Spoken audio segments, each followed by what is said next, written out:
문재인 정부의 부동산 실정.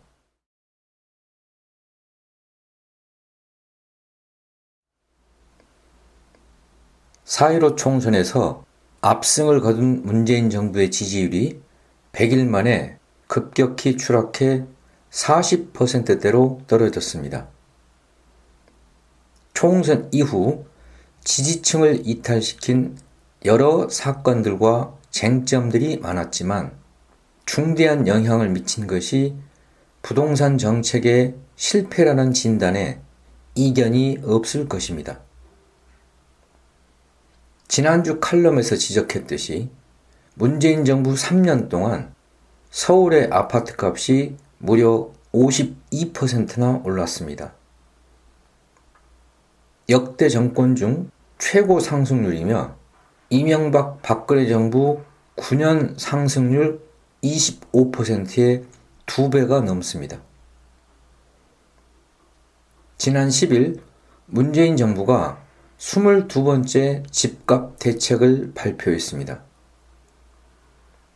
집권 5년 동안 20번의 부동산 대책을 발표했던 이명박 정부의 기록을 3년 만에 갈아치웠습니다. 정부의 22번째 대책 발표는 그간의 대책이 실패했다는 것을 반증합니다. 그래서 정부의 7.10 대책에 대한 기대와 반응은 불신과 비판이 주조를 이루고 있습니다. 정부가 연이어 강도 높은 부동산 정책을 쏟아내고 있지만 정책의 신뢰성과 실효성이 이미 한계를 드러내고 있다는 반영일 것입니다. 문재인 정부는 부동산 투기 수요를 차단하고 실수요자를 보호하겠다고 누누이 밝혀왔습니다. 하지만 정부의 말을 신뢰하는 사람이 과연 얼마나 될까요? 아마 여당 지지층 중에서도 찾아보기 힘들 것입니다.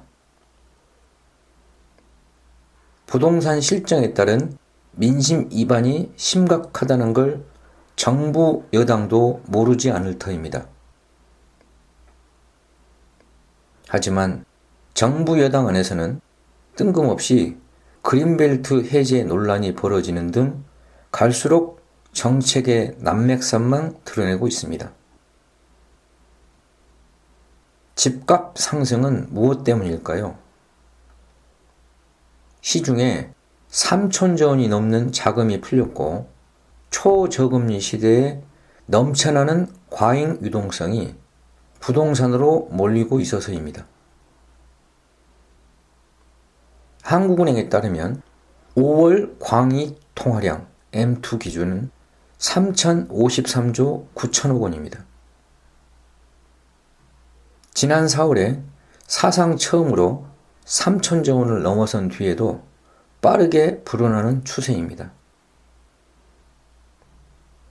M2에는 현금과 요구불 예금, 수시 입출금식 예금 외에 머니마켓 펀드, 2년 미만 정기 예적금, 수익증권, 양도성 예금 증서, 환매 조건부 채권, 2년 미만 금융채 등 현금화가 쉬운 단기 금융상품이 포함됩니다.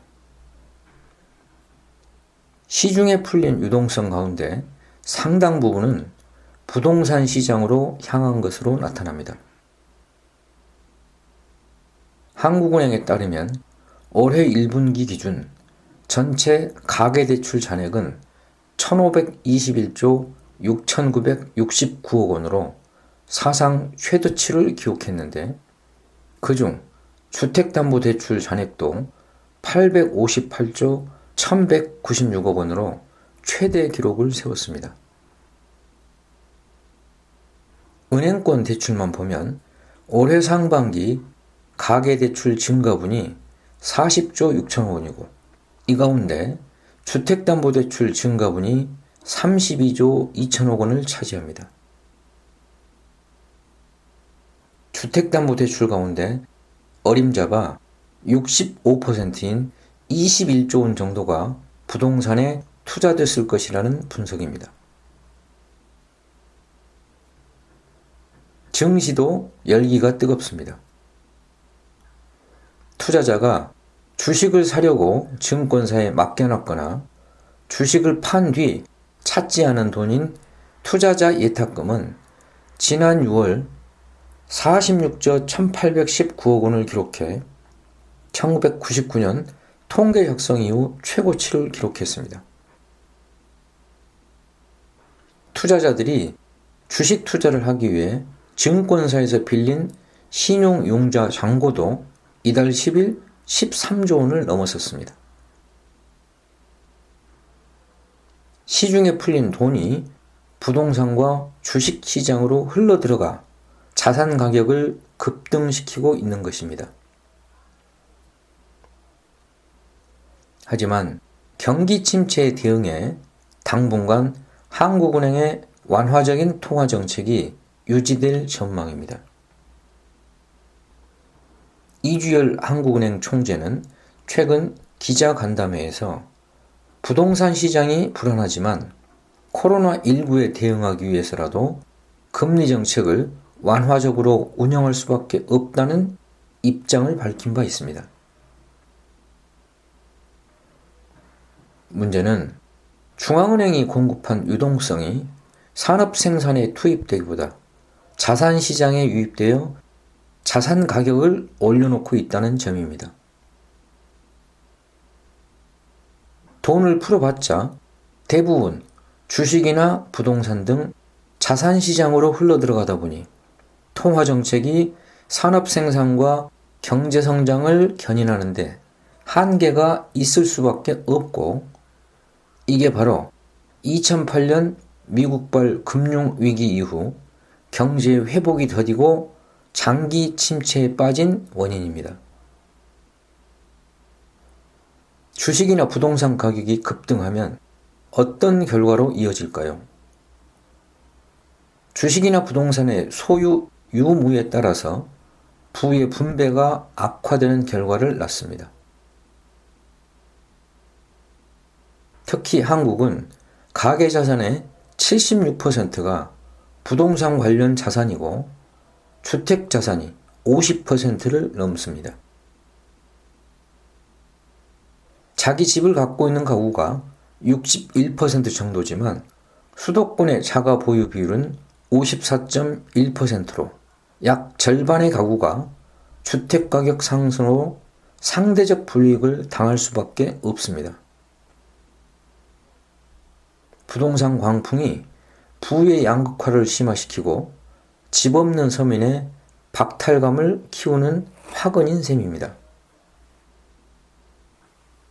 게다가 한국은 자산 불평등이 극심해 부동산 가격 상승이 경제적 불평등에 미치는 영향이 막대합니다.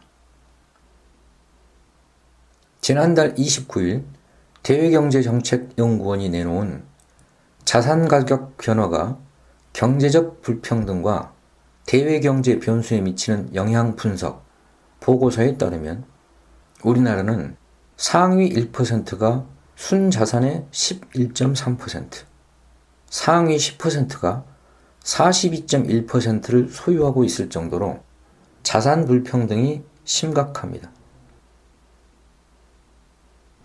자산 중에서 실물 자산이 금융 자산보다 훨씬 많아 부동산 가격의 변화가 부의 불평등을 확대하는 데 큰 영향을 미칩니다.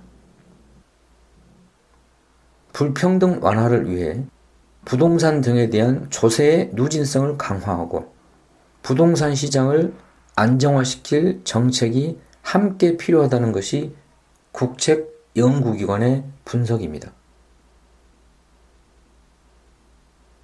부동산 투기를 막는 정책은 복잡할 게 없습니다. 부동산 불로소득을 환수하는 정책을 시행하면 됩니다. 보유세로 부동산 불로소득을 환수하면 불로소득을 노리는 부동산 투기를 원천적으로 차단할 수 있습니다. 보유세를 강화하면 정부 정책의 빈틈을 찾아 지역과 가격대를 옮겨 다니며 부동산 투기를 일삼는 자들은 자연히 사라지게 될 것입니다. 문재인 정부의 부동산 정책이 실패한 것은 보유세 강화에 실패한 탓입니다. 2005년 노무현 정부는 당시 0.15% 수준이던 보유세의 실효세율을 2017년 0.61%로 높이겠다는 구상을 내놓았습니다. 실효세율은 주택 가격 대비 보유세 비율입니다. 하지만 현재 실효세율이 0.15에서 0.16% 수준으로 조금도 달라진 게 없이 제자리 걸음입니다. 부동산 시장이 요동칠 때마다 문재인 정부는 종부세 최고세율을 2.0%에서 3.2%, 4.0%, 6.0%로 높이는 안을 내놓았습니다. 하지만 실행이 따르지 않는 빈말에 그치고 말았습니다. 시세보다 터무니없이 낮게 책정된 공시 가격을 현실화하는 작업도 마찬가지입니다. 결과적으로 정부 정책에 대한 신뢰성만 떨어뜨려 버렸습니다. 문재인 정부의 부동산 정책에 대한 비판은 이미 기존 칼럼들에서 여러 차례 다뤘을 뿐더러 근간에 진보와 보수를 가릴 것 없이 수많은 비판이 제기되고 있습니다. 그러므로 굳이 더 길게 언급할 필요가 없으리라고 봅니다. 끝으로 지적하고 싶은 것은 진보 세력의 민생 문제에 대한 감수성입니다. 진보 세력은 민중의 절박한 요구와 이해관계를 대변하는 데 앞장서야 합니다. 그런데 진보 세력이 최근 집값 폭등에 따른 민중의 분노에 얼마나 공감하고 적절히 대응하고 있는지 스스로 돌아봐야 하지 않을까 생각됩니다. 예컨대 한미 워킹그룹 해체, 8.15 민족자주대회 비상시국선언 등은 진보 세력이 전개해야 할 대중운동이고 꼭 필요한 운동임에 틀림없습니다. 동시에 민중의 절박한 현실에 밀착한 운동이 소홀히 되어선 안 될 것입니다. 부동산 민심처럼 예민하고 폭발적인 민생 현안에 대하여 진보 세력이 보다 민감하게 반응하고 신속하게 대응해야 하지 않을까요? 정치 현안에 대해 민감한 반면에 민생 현안에 대해 민감하지 못한 것은 아닌지 돌아볼 필요가 있습니다.